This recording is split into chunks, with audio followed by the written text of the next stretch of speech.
देश को एक नए आयाम की ओर ले जाना चाहते हैं हम, जिसमें हम फक्र से कह सकें कि हकीकत में मेरा भारत महान है। ऐसे नागरिक हम पैदा करना चाहते हैं। एक नए मनुष्य का निर्माण करना है, नए मनुष्य का निर्माण करना है, और हमारे सपनों का जो नया मनुष्य होगा उसको देख करके लोग पहचान सकेंगे, उसकी चाल से पहचानेंगे। आने वाला समय आएगा कि व्यक्ति जब सड़क पर चलेगा तो लोग कहेंगे कि क्या आपने का कार्यक्रम कर रखा है। आपके चलने के अंदाज से, आपके सर उठाने के अंदाज से, आपके चलने के अंदाज से, आपके हाव भाव से, आपकी बॉडी लैंग्वेज बताती है कि लगता है आपने का कार्यक्रम कर रखा है। ये आने वाले समय में होने जा रहा है। तो इसलिए अब यहाँ पर जो मित्र बैठे हैं वो वही बैठे हैं जो सच में अपनी जिंदगी को बदलना चाहते हैं, जो यहाँ पर केवल ऐसे इंफॉर्मेशन कलेक्ट करने के लिए आए हैं, जो एक स्टूडेंट की हैसियत से आए हैं, जिनको कहीं पर जा करके भाषण देने हैं फिर लिख करके। ऐसे मित्रों की यहाँ पर कोई आवश्यकता नहीं है, कोई जरूरत नहीं है ऐसे मित्रों की। सबसे पहले आप खुद को बदलें, अपने को बदलें, अपने अंदर ट्रांसफॉर्मेशन लाएं, फिर बेशक भाषण दें दूसरी जगह जाकर के कहीं पर भी। अच्छा ही है, बात आगे से आगे बढ़ेगी। अब तो मजहब कोई ऐसा भी लाया जाए जिसमें इंसान को इंसान तो बनाया जाए। जिन चिरागों को बुझने का कोई खौफ नहीं, उन चिरागों को बुझने से बचाया जाए।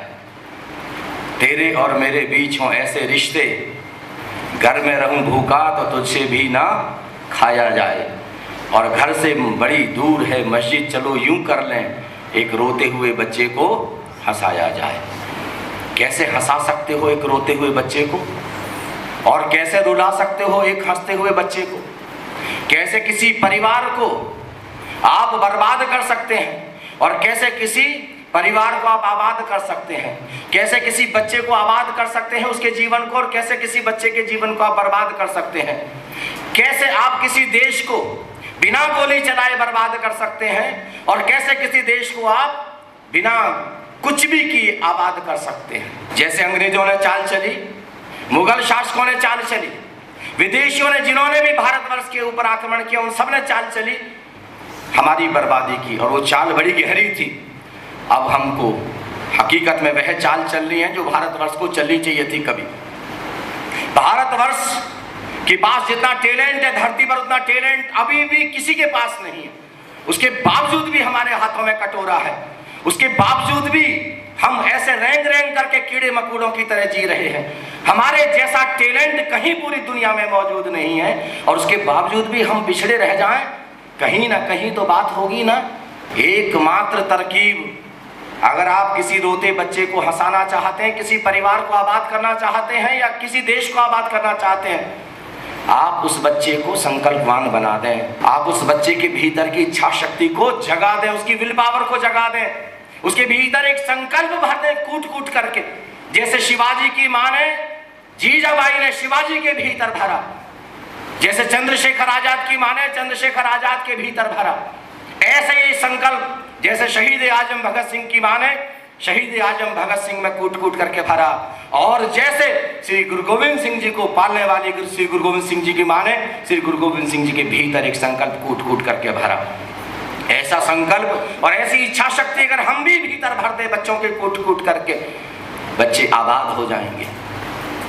और जैसे ही बच्चा आबाद हुआ उसका परिवार आबाद हो जाएगा, और जैसे ही परिवार आबाद हुआ वो समाज आबाद हो जाएगा, और जैसे वो समाज आबाद हुआ वैसे ही देश आबाद होने लग जाएगा, और जैसे ही देश आबाद होने लग जाएगा पूरा विश्व, पूरी धरती आबाद होने लग जाएगा। धीरे धीरे चीजें चलेंगी, लेकिन एक एक व्यक्ति बदलेगा, हम बदलेंगे, तब सारा जमाना बदलने के लिए तैयार होगा। एक छोटी सी घटना, जो अभी लामा हैं, दलाई लामा तिब्बत के, उनसे पहले एक लामा हुए हैं, उन्होंने अपनी एक आत्मकथा लिखी है। 80 साल की उम्र में, मरने से करीब 6 महीने पहले उन्होंने अपने पूरे जीवन को एक किताब के रूप में कहा है, और अपने बचपन की 6 साल से लेकर 7 साल की उम्र की, जब उनकी उम्र 6-7 साल की थी, उस बचपन की घटना उन्होंने लिखी है। कहते हैं, मैं अपने माँ बाप की इकलौती संतान था, इकलौती संतान, और कोई बच्चा नहीं था। हमारा परिवार पूरे गांव का सबसे संभ्रांत परिवार था। लेकिन एक दिन मेरे पिता ने मुझको बुलाया शाम और कहा कि बेटे, कल तुम गुरुकुल पढ़ने के लिए जा रहे हो, और अब 15 साल तक लगातार तुम गुरुकुल में पढ़ोगे, और इस 15 साल में ना तो तुम घर आओगे और ना ही मैं और तेरी माँ तुझसे मिलने के लिए गुरुकुल जाएंगे। अब हमारी और तुम्हारी जो भी भेंट होगी, जो भी मुलाकात होगी, 15 साल बाद ही होगी। इस 15 साल में कोई भी मुलाकात नहीं होगी। लेकिन अब 3 शर्तें हैं। पहली शर्त, घर से जाते वक्त अगर तुम्हारी आंख से एक भी आंसू गिर गया तो इस घर के दरवाजे हमेशा के लिए तुम्हारे लिए बंद हो जाएंगे।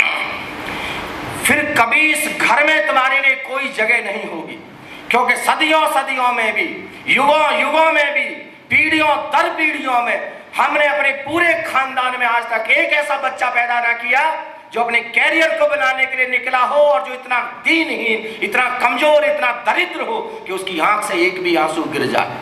ऐसे बच्चे को हम अपने खानदान में पसंद न करेंगे। इसलिए अगर कल जाते समय तेरी आंख से एक आंसू भी गिर गया तो इस घर के दरवाजे हमेशा के लिए तेरे लिए बंद हैं। ये पहली शर्त। दूसरी शर्त, घर का बूढ़ा नौकर तुझको लेकर के चलेगा, दूर घोड़ा खड़ा होगा, घोड़े पर चढ़ करके तू जाएगा नौकर के साथ में। मैं और तेरी माँ ऊपर छत पर खड़े होंगे और तुझको देखते होंगे, तुझको निहारते होंगे, लेकिन तूने एक बार भी अगर पीछे मुड़ करके देख लिया तो इस घर के दरवाजे हमेशा के लिए तेरे बंद हैं। क्योंकि हमने युगों युगों में भी, सदियों सदियों में भी, पीढ़ियों दर पीढ़ियों में भी अपने खानदान में ऐसा बेटा पैदा नहीं किया कि जो आगे बढ़ा हो और उसने कभी पीछे लौट करके फिर देख लिया हो। जब आगे बढ़ गया एक बार तो मतलब आगे बढ़ गया, फिर हमारे खानदान में कभी कोई पीछे लौट करके नहीं देखता। ये दूसरी शर्त। और तीसरी शर्त, जब तुम गुरुकुल में जाओगे पढ़ने के लिए, स्कूल में जाओगे, तो वहाँ के प्रधानाचार्य, वहाँ के अध्यापक तुम्हारी कोई परीक्षा लेंगे। हमको नहीं पता क्या परीक्षा लेंगे। अगर उस परीक्षा में तुम पास कर गए तो गुरुकुल में तुम्हारा एडमिशन होगा, दाखिला होगा, और अगर तुम फेल कर गए तो तुम कहीं जाना, इस घर में लौट करके कभी वापस मत आना। सुबह बूढ़े नौकर ने उस बच्चे का सामान पैक किया, तीनों शर्तें फिर याद दिला दी। 15 साल के लिए माँ बाप से बिछड़ रहा है 6-7 साल का छोटा सा बच्चा। आप गौर करें, प्रेम के नाम पर कितना बिगाड़ रहे हैं आप अपने बच्चों को।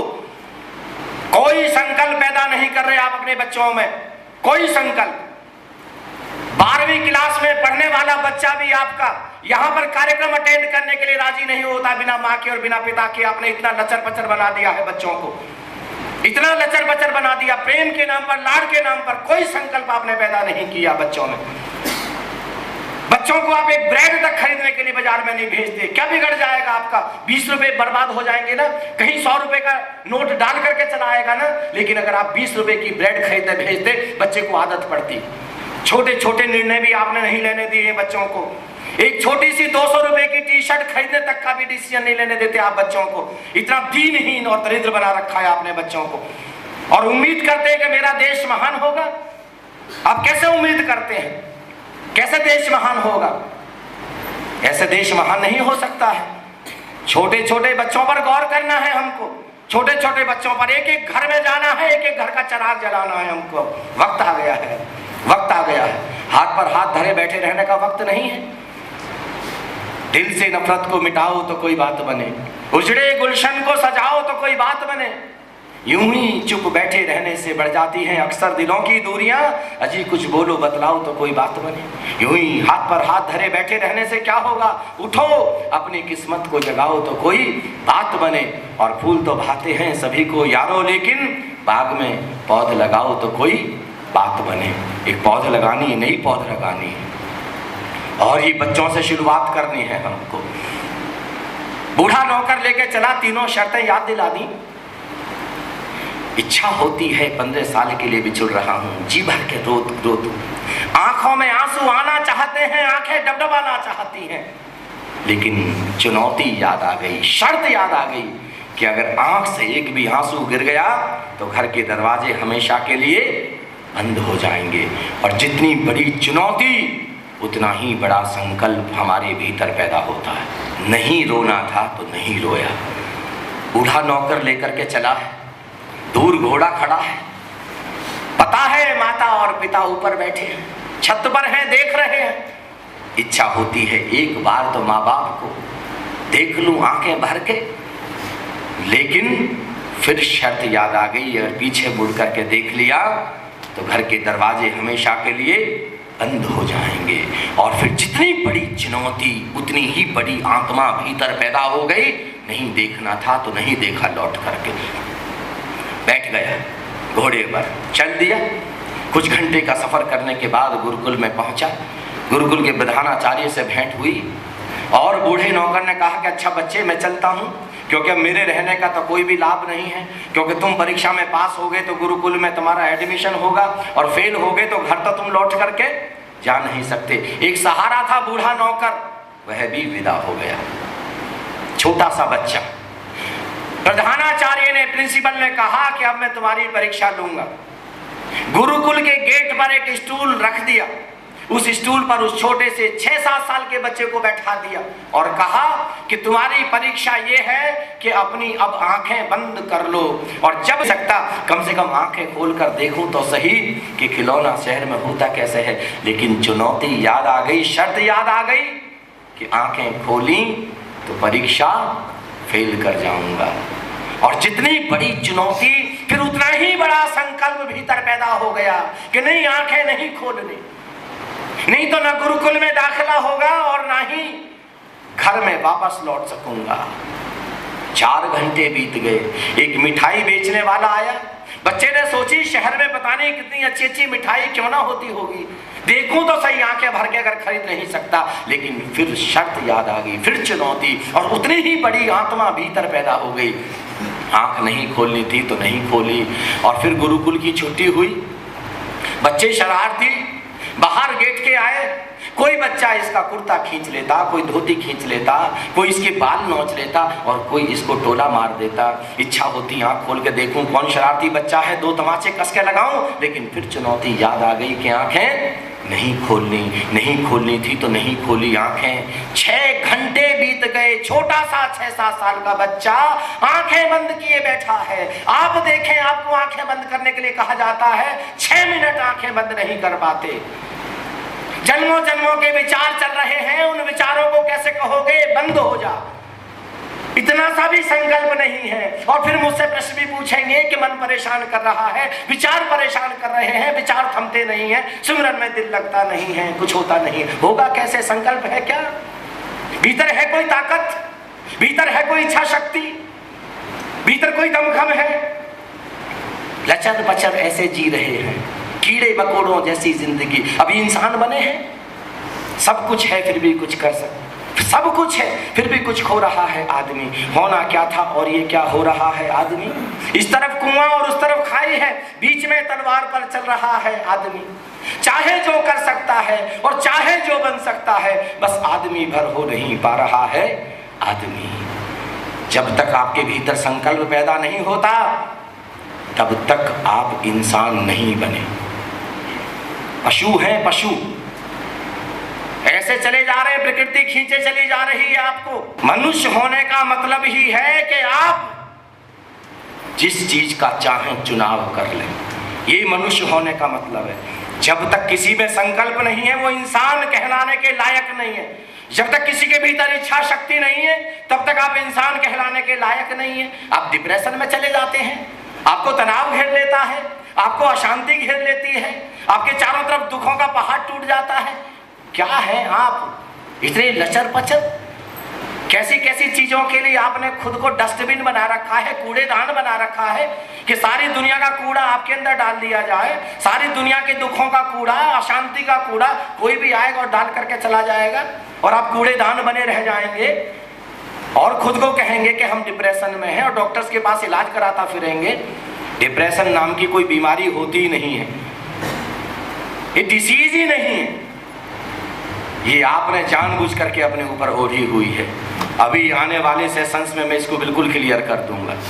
अभी इंसान बन नहीं रहे हैं। 6 घंटे बीत गए, छोटा सा बच्चा स्टूल पर बैठा और 6 घंटे बाद अचानक प्राचार्य आए हैं, प्रधानाचार्य आए हैं और कहा कि बेटे आंखें खोलो। प्राचार्य ने अपनी बाहों में भर लिया, आलिंगन कर लिया, बच्चे को गले से लगा लिया, इतना प्रेम किया और कहा कि बेटे आज तूने सिद्ध कर दिया कि तू संकल्पवान है। अब तेरा न केवल परिवार बल्कि ये पूरा देश उम्मीद कर सकता है, ये गुरुकुल से उम्मीद कर सकता है कि आने वाले समय में तू इस गुरुकुल के, अपने माँ बाप के और देश के नाम को रोशन करेगा। लामा 80 साल की उम्र में अपनी आत्मकथा में लिखता है कि जिस समय मेरे माता पिता और जिस समय मेरे अध्यापक मेरे साथ ऐसा व्यवहार कर रहे थे तो मुझको लग रहा था कितने कठोर हैं मेरे माता पिता, रत्ती भर भी उनको दया नहीं है। कितने कठोर हैं मेरे अध्यापक, मेरे प्राचार्य, उनको रत्ती भर भी कोई करुणा नहीं, कोई प्रेम नहीं है, पत्थर दिल हैं ये सब लोग। लेकिन आज उम्र के अंतिम पड़ाव पर मैं अपने माता पिता और अपने गुरुजनों के प्रति इतने धन्यवाद और अहोभाव से भरा हूँ कि बचपन में अगर वो संकल्प मेरे अंदर न जगाया होता तो आज मैं ये नहीं होता जो आज हूँ, मैं कुछ और ही होता। आज मैंने परम सत्य जाना, आज मैंने आकाश जैसी धर्म की ऊंचाई छुई, वो केवल उसी संकल्प के कारण छुई। अगर वो संकल्प मेरे भीतर ना आया होता तो मैं आज ये ना बना होता। वो गीत सुन रहे थे ना अभी आप, तेरी राहों में चिराग बहुतों ने बारे हैं, चाहो तो मैं भी एक दीप नया बारूंगा। जंगल जब प्यासा हो सावन आ जाता है और एक मोर नाचे तो मेघ बरस जाता है, ऐसे ही प्राणों से मैं तुझे पुकारूंगा। तेरी राहों में चिराग बहुतों ने बारे हैं, चाहो तो मैं भी एक दीप नया बारूंगा। याद करें अब वह पहला सेशन जहां से हमने झूमता संसार शुरू किया था। मैंने कहा था संसार में पाने की, कोई भी चीज पाने की 3 शर्तें हैं। उनमें से पहली शर्त है प्यास। प्यास यानी संकल्प, बीज, अभीप्सा। प्राण कितने तड़पते हैं कुछ भी पाने के लिए। आप हेल्दी होना चाहते हैं, कितने प्राण तड़पते हैं आपके हेल्दी होने के लिए। अगर आपके अंतरतम में झांक करके देखा जाए तो आप पाएंगे आप स्वस्थ होना ही नहीं चाहते। आप चाहते ही नहीं कि डिप्रेशन दूर हो जाए, आप चाहते ही नहीं कि आपकी बीमारी दूर हो जाए, आप चाहते ही नहीं कि आपकी गरीबी मिट जाए। आप अंतरतम में झांक के देखें तब आपको पता चलेगा। बीज की तरह गरीबी बैठा रखी है आपने अपने भीतर, बीज की तरह बीमारी बैठा रखी है आपने अपने भीतर, बीज की तरह दुख बैठा रखे आपने अपने भीतर, तभी तो डिप्रेशन में है आप। नहीं तो डिप्रेशन में होते कैसे? हो नहीं सकते थे, असंभव थी घटना। आप परमात्मा का अंश हैं और फिर भी आप डिप्रेशन में हैं। How is it possible? कैसे संभव है ये? केवल आपके कारण। आपने कैसी कैसी चीजों को पकड़ लिया है, किन चीजों को आपको अपने भीतर लेना था और किन चीजों को, कूड़े को अपने भीतर ले लिया आपने। गोबर जैसी चीजों को अपने भीतर भर रहे हैं आप और खुद को इंसान कह रहे हैं। इंसान तक कहलाने का हक नहीं है हमको अभी। संकल्प एक ऐसा बीज है जिसके दम पर आप संसार में कुछ भी हासिल कर सकते हैं। कल तक जो भी हुआ उसको नहीं बदला जा सकता। आज अभी इसी वक्त तक जो भी हुआ उसको नहीं बदला। नहीं, कुछ मत करिए आप, रहने दीजिए। आज अभी इसी वक्त तक कुछ नहीं बदला जा सकता। जो भी हमने अब तक हो गया, लेकिन आप चाहें तो यहाँ अभी इसी वक्त से अपने जीवन की एक नई कहानी लिख सकते हैं। आपने एक शब्द सुना होगा, भाई गुरदास का शब्द मुझको बड़ा पसंद है। 5वें गुरु पातशाह धन गुरु श्री अर्जुन देव जी ने भाई गुरदास के शब्दों को श्री गुरु ग्रंथ साहब की कुंजी कहा है। कहा है कि श्री गुरु ग्रंथ साहब को केवल वही लोग समझ पाएंगे जिन्होंने भाई गुरदास के शब्दों को समझ लिया, और जिन्होंने भाई गुरदास के शब्दों को नहीं समझा वो कभी भी श्री गुरु ग्रंथ साहब को नहीं समझ पाएंगे। ये श्री गुरु अर्जुन देव जी का कथन है। और भाई गुरदास का एक शब्द है, चरण शरण गुरु एक पैंडा जाए चल, सदगुरु कोट पैंडा आगे होए लेत है। अगर आप एक कदम बढ़ाते हैं परमात्मा की तरफ तो परमात्मा करोड़ों कदम आपकी तरफ दौड़ता है और आपको अपनी बाहों में भर लेता है। लेकिन शर्त ये है, कदम पहला आपको बढ़ाना है। लेकिन हिंदुस्तान इतना नपुंसक है, पहला कदम नहीं उठाता और कहता रहता है जैसी परमात्मा की मर्जी, हे परमात्मा जैसी तेरी मर्जी। ऐसे नपुंसक लोग हैं हम। कदम तो बढ़ाओ। बिना कदम बढ़ाए भाई गुरदास का क्या शब्द पढ़ा आपने, ये चरण शरण गुरु एक पैंडा जाए चल। एक कदम तो बढ़ाओ, सदगुरु कोट पैंडा आगे होए लेत है, तब वो करोड़ों कदम दौड़ेगा।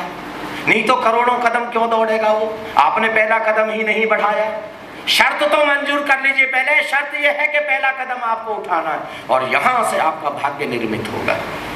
आइए रेवा जी, आप यहां पर आइए मंच पर, देखें कैसे भाग्य बनता है, कैसे आप अपनी किस्मत लिखते हैं खुद आप देखें। कितने पैर हैं आपके पास? 2, एक लेफ्ट और एक राइट।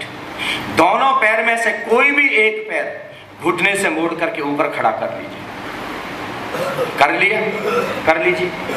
अब इसको मोड़े मोड़े दूसरा पैर घुटने से मोड़ करके ऊपर खड़ा कर लीजिए। Is it possible? No, it is not possible. कितने पैर थे इनके पास? 2। मैंने शर्त रखी क्या कि बायां उठाना है कि दाहिना उठाना है? मैंने शर्त रखी? मैंने कोई शर्त नहीं रखी ना। इनकी फ्रीडम है, इनकी लिबर्टी है कि ये बायां उठाना चाहे बायां उठाए, दाहिना उठाना चाहे दाहिना उठाए। लेकिन एक बार जो पैर उठा लिया फिर फंस करके खड़े हो गए। अब ये उसको उठाए उठाए दूसरा पैर ऊपर नहीं उठे। फंस गए थे कि नहीं फंस गए थे? एक पैर है अच्छे का, एक पैर है बुरे का, एक पैर है शुभ का, एक पैर है अशुभ का, एक पैर है गरीबी का, एक पैर है अमीरी का, एक पैर है ईमानदारी का, एक पैर है बेईमानी का, एक पैर है फूलों का, एक पैर है कांटों का, एक पैर है हार का, एक पैर है जीत का, एक पैर है बीमारी का और एक पैर है स्वास्थ्य का, एक पैर है आनंद का और एक पैर है डिप्रेशन का। आपने जो पैर उठा दिया फंस करके खड़े हो गए। आपकी स्वतंत्रता है। मनुष्य होने के साथ अब आपको 2 में से एक विकल्प का चुनाव करने का मौका है। लोग मुझसे प्रश्न पूछते हैं, अगर परमात्मा है तो फिर भी इतनी नफरत क्यों है? अगर परमात्मा है तो फिर भी इतना आतंकवाद क्यों है? परमात्मा के कारण नहीं, हमारे कारण। परमात्मा ने तो प्रेम भी बना दिया, नफरत भी, फूल भी बना दिए, कांटे भी, अच्छा भी बना दिया, बुरा भी, उजाला भी बना दिया और अंधेरा भी। परमात्मा ने तो शुभ भी और अशुभ भी, हार भी और जीत भी दे दिया आपको। अब आप चुनाव करो, आप चाहें तो प्रेम को चुने, आप चाहें तो नफरत को चुने। अगर आपने नफरत को चुना तो अब परमात्मा आपको हेल्पिंग हैंड देगा। चरण शरण गुरु एक पैंडा जाई चल। आपने पहला कदम नफरत का उठाया और परमात्मा करोड़ों कदम दौड़ेगा, आपको अपनी बाहों में भरेगा। परमात्मा कहेगा मेरे बच्चे को नफरत बहुत पसंद है और आपके ऊपर नफरत की बारिश करेगा, और नफरत और नफरत और नफरत, और आपके अंदर केवल नफरत रह जाएगी। परमात्मा का हेल्पिंग हैंड है, परमात्मा के लिए दोनों बराबर हैं। उसको तो बस ये देखना है कि आपको पसंद क्या है। और अगर आपने प्रेम का कदम बढ़ा दिया, पहला कदम प्रेम का आपने बढ़ाया, परमात्मा करोड़ों कदम दौड़ेगा, आपको अपनी बाहों में भर लेगा और आपके ऊपर प्रेम की बारिश करेगा, प्रेम लुटाएगा। अब परमात्मा को लगेगा मेरे बच्चे को प्रेम बहुत ज्यादा पसंद है, इसको प्रेम दो और प्रेम दो इसको और प्रेम दो इसको। अगर आपने पहला कदम गरीबी का उठाया, परमात्मा को लगेगा कि मेरे बच्चे को गरीबी बहुत पसंद है, वो करोड़ों कदम दौड़ेगा, आपको अपनी बाहों में भरेगा और आपके ऊपर गरीबी की बारिश करेगा और गरीब बनाएगा परमात्मा आपको, क्योंकि आपने पहला कदम गरीबी का उठाया। परमात्मा को दोष मत देना। Almighty is not at all responsible for this. आपने पहला कदम अमीरी का उठाया, परमात्मा करोड़ों कदम दौड़ेगा, आपको अमीर और अमीर और अमीर करेगा, आपके ऊपर और धन और धन और धन बरसाएगा कि मेरे बच्चे को धन पसंद है, मेरे बच्चे को अमीरी पसंद है, इसको और ऐश्वर्यवान बनाता हूं।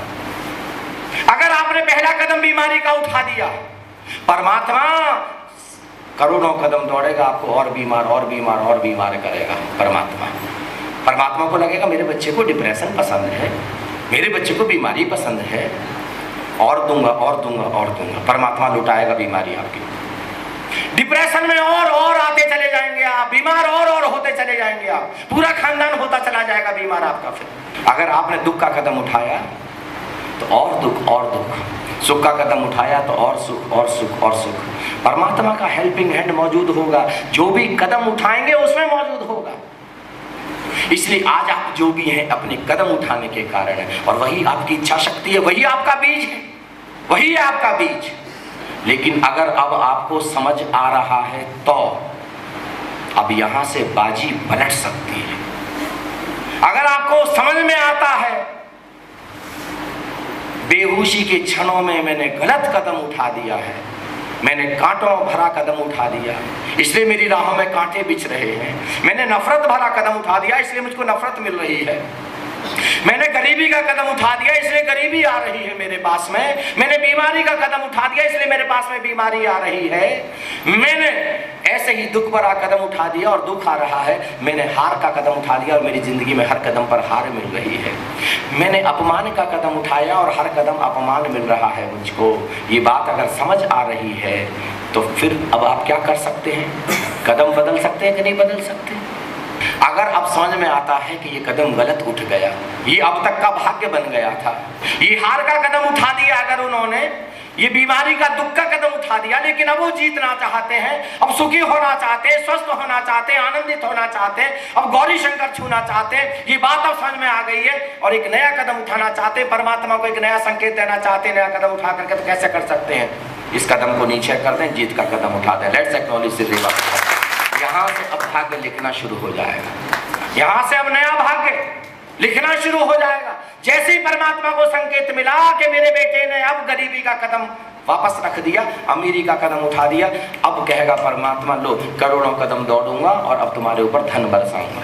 अब तक माना कि बीमार थे, कह दो परमात्मा को, कहे परमात्मा माना कि मैं अब तक बीमार थी, माना कि मैं अब तक गरीब थी, माना कि मैं अब तक डिप्रेशन में थी, माना कि मैं अब तक दुखी था, माना कि अब तक मैं हारता चला गया, लेकिन आज अभी इसी घड़ी में संकल्प लेता हूं कि यहां से मेरी कहानी अमीरी की कहानी होगी, स्वास्थ्य की कहानी होगी, सुख की कहानी होगी, आनंद की कहानी होगी। यहां से अब एक नया संकल्प आपके जीवन में आए, एक नया कदम आप उठाएं और जिस नए कदम को आप उठाएंगे वैसी ही आपके जीवन की कहानी होगी।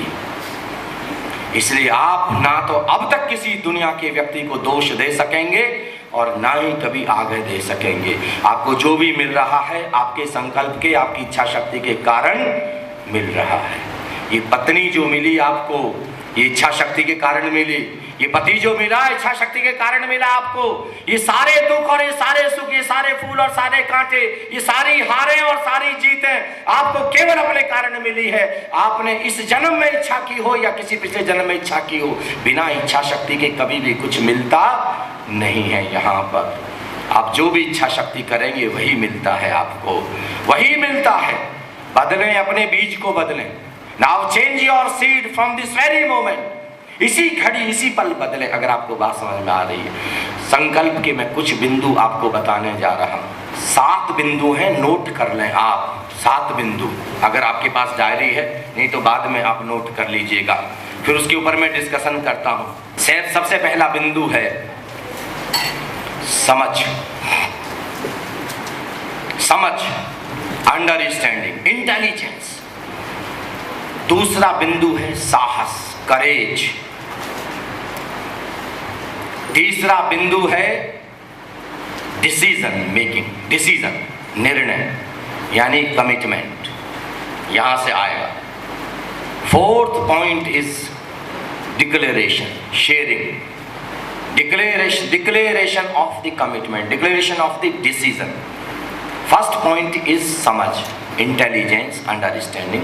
सेकेंड पॉइंट इज करेज, साहस। Third point is decision making. Fourth point is declaration, sharing of the decision. Fifth point is support, team work. Sixth point is hard work, श्रम, मेहनत। छठे बिंदु पर आ रहा है जो कल रेवा प्रसाद जी ने पूछा था, हार्ड वर्क। और 7th पॉइंट इज सक्सेस, सफलता। ये संकल्प का पूरा विज्ञान मैंने आपके सामने रखा है। अब एक एक पॉइंट को अच्छे से समझना। ये 7 पॉइंट लिख लीजिए, बाकी छोड़ दीजिए, फिर अच्छे से समझ लीजिए। नोट करने में ज़्यादा मत पड़िए, कभी भी नोट कर लीजिएगा। 2 तरीके के लोग हैं धरती पर, एक हैं जो बुद्धि से चलते हैं, एक हैं जो हृदय से, भाव से जीते हैं।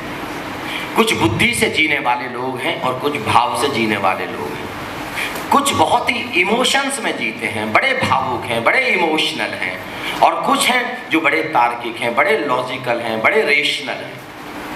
दोनों ही गलत हैं। समझ दोनों के ठीक मध्य की चीज है। जहां पर बुद्धि और जहां पर हृदय दोनों का समागम हो, केवल दो में चॉइस है। अगर आपको बुद्धि में और हृदय में चॉइस है, तर्क में और भाव में, इमोशंस में चॉइस करनी है, तो मैं कहूंगा इमोशंस को चुन लेना, बुद्धि को छोड़ देना। केवल दो में चॉइस है तो, लेकिन चॉइस एक तीसरे बिंदु पर है हकीकत में, वो है equilibrium between mind and heart, balance between mind and heart.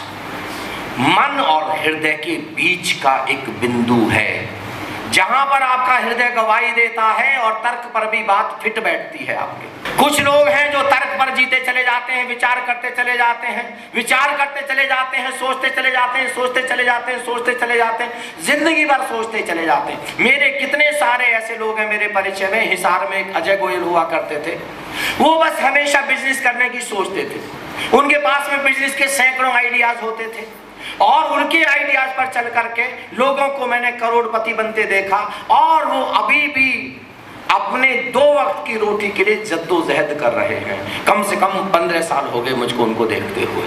अपनी रोजी रोटी के लिए अभी जद्दोजहद करते हैं, अभी भी एक छोटा सा वो पीजी चलाते हैं अभी भी, और उनके बिजनेस के इतने सारे आइडियाज लोगों ने चोरी कर करके, और लोग बहुत बड़े बिजनेसमैन बन गए। उनके पास आइडियाज बहुत हैं, लेकिन वो सोचते ही जाते हैं, सोचते ही जाते हैं, सोचते ही जाते हैं, सोचते ही जाते हैं, सोचते ही जाते हैं, सोचते ही जाते हैं, कभी डिसीजन नहीं लेते कि बिजनेस ये वाला करना है।